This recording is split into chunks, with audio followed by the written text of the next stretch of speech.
Alright, now let's have a look at another one of the fundamental concepts in Docker, the images. Now, images are at the root of everything we do using Docker. Whether it is creating containers and running them, whether it is using Docker files to automate the creation of containers or to make it easily repeatable, whether it's using Docker Compose to play in a multi-container setup, or even if it's using Docker Swarm to orchestrate multiple containers on different nodes across a cluster of nodes. So if you don't have images, there's literally nothing you can do in Docker. You have to either build images or use pre-built images, pre-created images, which are available on open registries or closed registries such as Docker Hub, Google Container Registry, and so on. Now, when it comes to images, there are some fundamental concepts that we'll be looking at. Uh, One of them is Docker run. So, Docker run is the command that you use to run a particular image as a container. So, for example, when I do Docker run -it nginx, what it actually does is first it pulls the most recent image of nginx from Docker Hub. Once it has finished pulling that, it uses that particular image which it just finished pulling and runs a container out of it. And inside that container, that actual nginx process or whatever it is that is defined in the nginx's Docker file is what is running. So Docker run is something which is used day in and day out when you are playing around, when you are messing around, or when you are trying to develop a new feature, or when you are a developer and you are trying to figure out how things work.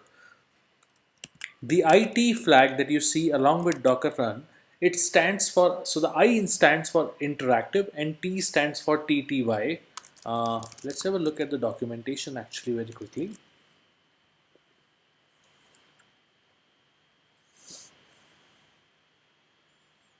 So the I stands for interactive. Basically, it keeps the standard input open even if it is not attached. And the T actually allocates a TTY console to you so that you are able to play around and do things around in that particular container when it is being run. So alright, this seems to be taking some time. Let's give it a few seconds.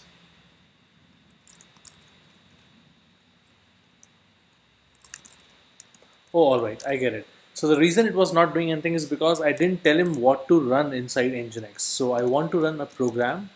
So the syntax of Docker run command is something like you pass some options. The options are similar to what you see over here: I, T, SIG, proxy, A, and so on. And then you pass the image that you want to run, and then the command that you actually want to run inside the container which will be created using this particular image. So when I say Docker run in interactive mode and allocate a console to me, that is what T means, a sudo tty. And so these are the options in this case, -it, and run the nginx image. And inside the nginx image, so basically a container which is using the nginx image, run the bash command or the bash program so that I can play around when I'm inside the container. So when I do this, it gives me a bash prompt, as you saw. Now over here inside the bash prompt, you can do literally various things. It's a full-fledged nginx installed Linux machine in which you can literally do. So for example, default commands such as ls, they work out of the box. You can have a look at the file system. You can go and make changes to the file system. Once you make changes, you can actually commit those changes and share those changes with the rest of the world by pushing your changes to something like Docker Hub as an open registry. So that's what Docker Run allows you to do. Now let's have a look at another command called Docker Images. So Docker Images by default shows you the image which is currently present in your Docker's environment. Now if I do Docker Images -a, so currently it's not showing anything, but -a usually is -a stands for all. Essentially what it will do is sometimes there are images which are kind of hung in the between, are not being used. So when you build something, Docker fetches whatever you ask it to build, And while it is fetching, each action is building its own image. So these images, they go on creating one above the other, and only the end result is what appears as output of the Docker images command. But if you want to see all these other images which were built as the mid step to reach to the final outcome, you can use --all to see all of them. Now when we get into the concept of Docker files, we will have a look at all these mid stage images. So don't worry if you don't understand it fully right now, it's okay. Um, let's also have a look at -q flag. So the -q flag, essentially what it does is it just returns you the image ID. So if you just want the image ID for a particular image and no other details, you can use the -q flag. Now it also allows you to automate some things which we'll have a look at. So just stay tuned for the next video in that part. Let's look at how you can delete images. So if you want to delete a particular image, the command is RMI, which is the short for remove images. So when you're using this command, you need to pass the image ID, and when you pass the image ID, it will go ahead and remove it.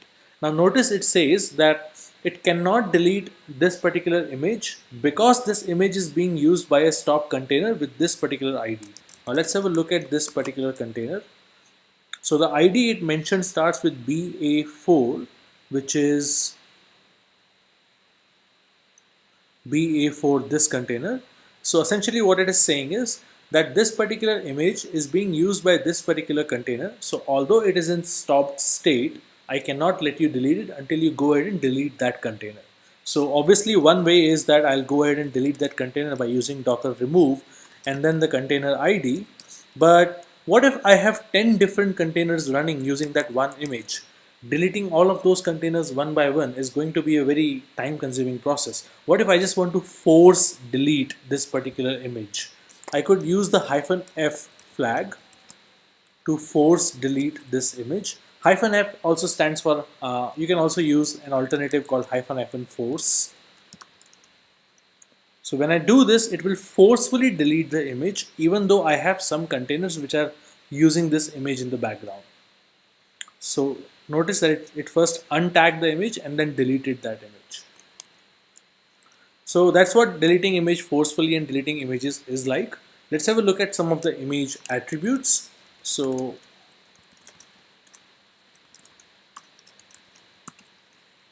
now I don't have any images actually. So let's scroll a bit up. Now let's have a look at some image attributes over here. So in this case, the image has some attributes as you see over here. It has a repository linked to it. What that basically means is this image belongs to a repository. It has a tag. So in this case, the tag is latest, but it could be anything. For example, it could be a version number. It could be a branch name if you are in the GitHub workflow. It could be anything that allows you to differentiate one version of image from another version of image. Image ID is a unique ID which is allocated to a particular image once it's created. The date when it was created, so this was created 3 weeks ago, and the size of that image, it's essentially the virtual size of that particular image, which is 109 MB. Now let's look at how do you inspect images. So docker inspect is a command which allows you to see in depth or a detailed version of what all goes into a particular image. Now to actually inspect, I first need an image, so I'll quickly pull Nginx image.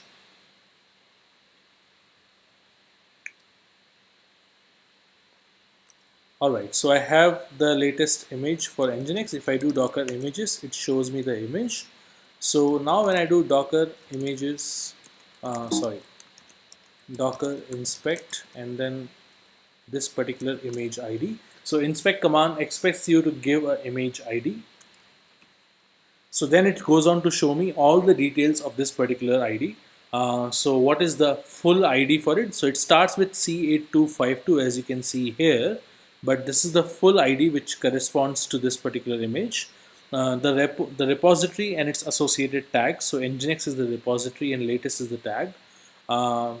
The repository digest, any parent images from which this was created, any containers that are using this image, and so on and so forth. So you can see a lot of details over here.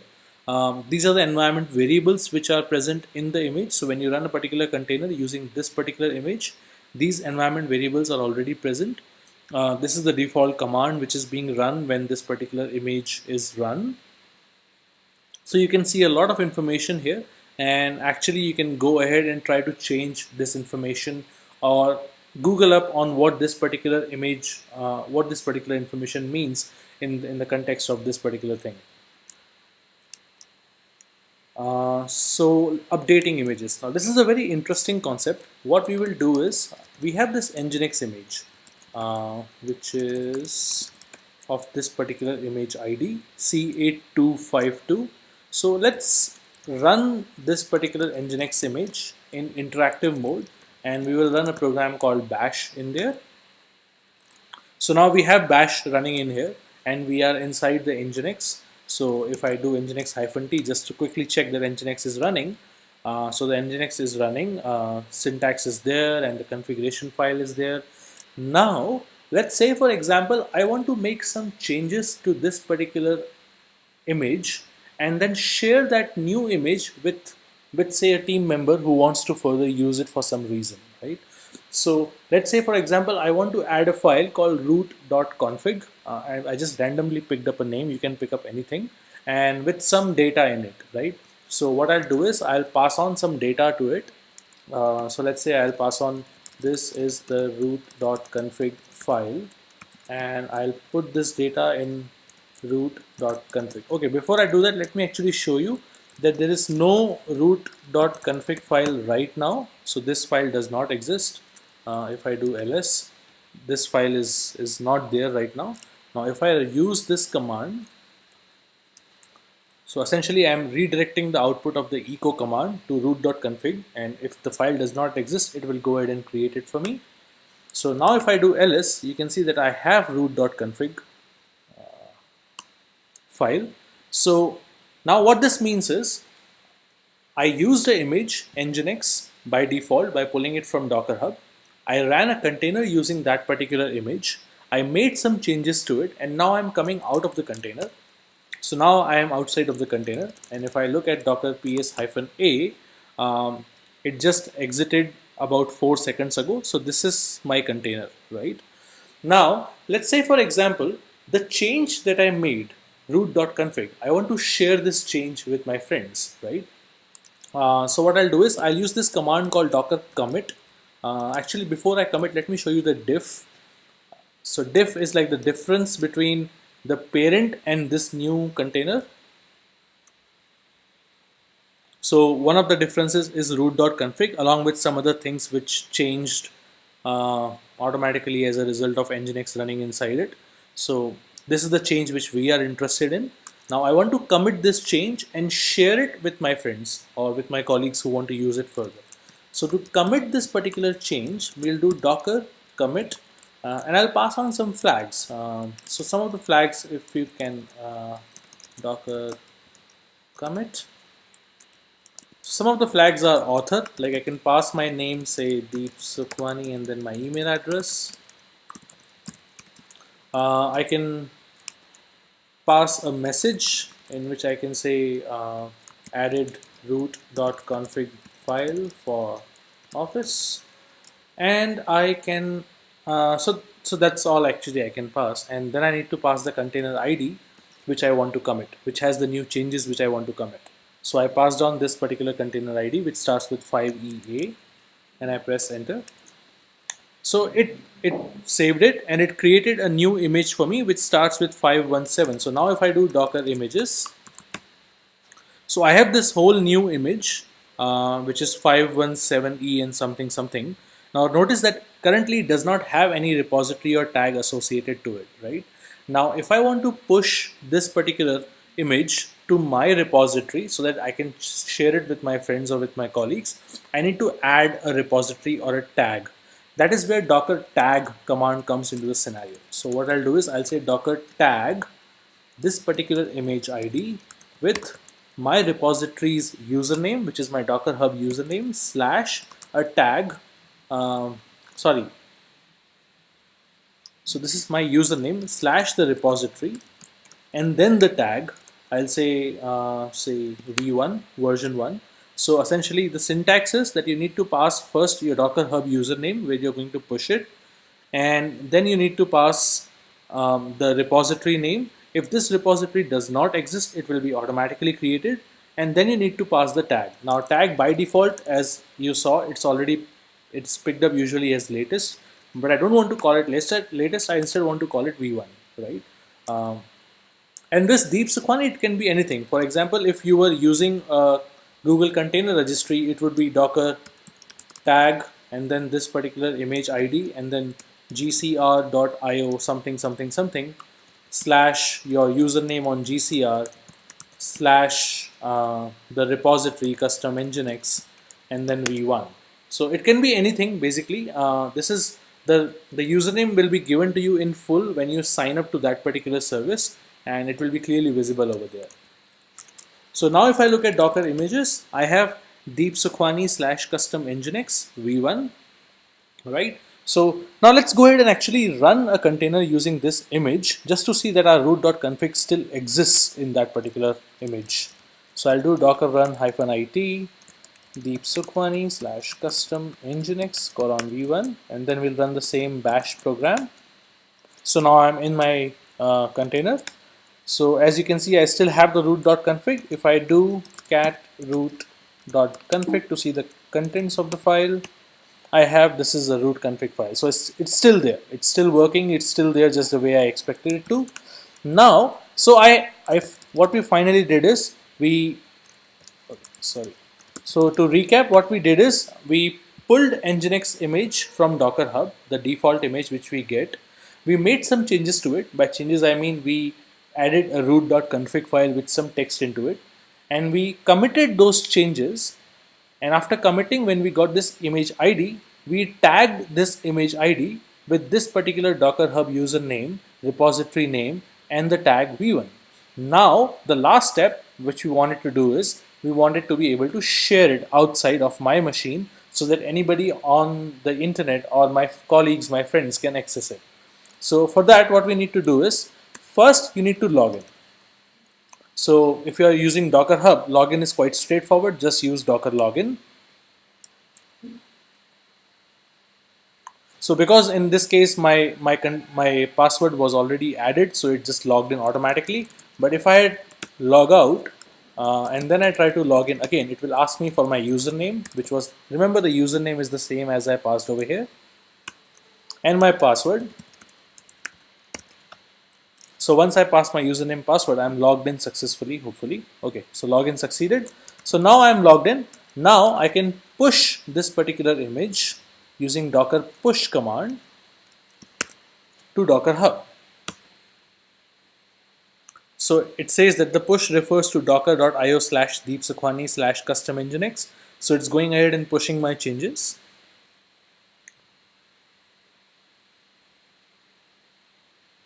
Alright, so it appears that the changes have been pushed. We'll just wait for the command to finish. Alright, so the command finished and it gave us this commit ID which it made on Docker Hub. So now if I go on Docker Hub and I reload my Docker Hub account, I should be able to see custom nginx, which is here. So and if in the tags it says v1, so notice it says, sorry, a few seconds ago, which was just right now when I pushed the changes. And in the settings, so by default it made a private repository for me. If I want to make it public, I can go ahead and say make public and say custom nginx. So it just asked me to type the repository name.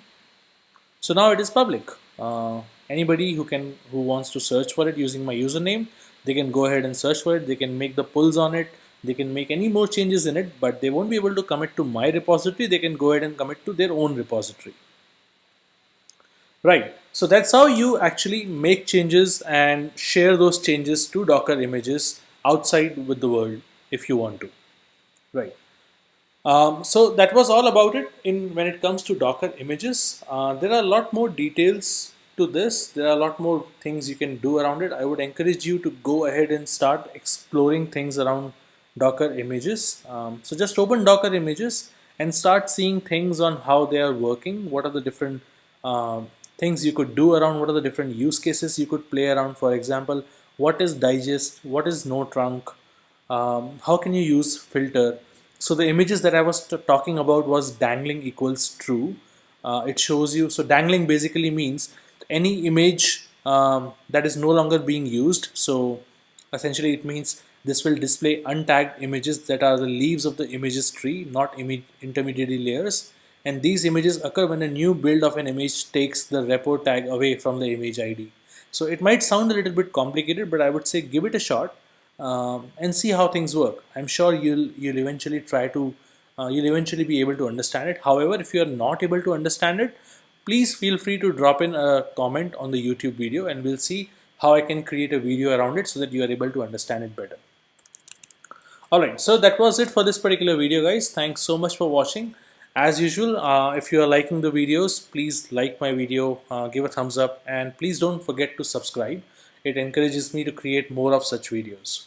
And a quick hack, you can enable the dark mode if you, like me, enjoy the dark mode, especially during nights. Thanks for watching once again. Bye bye.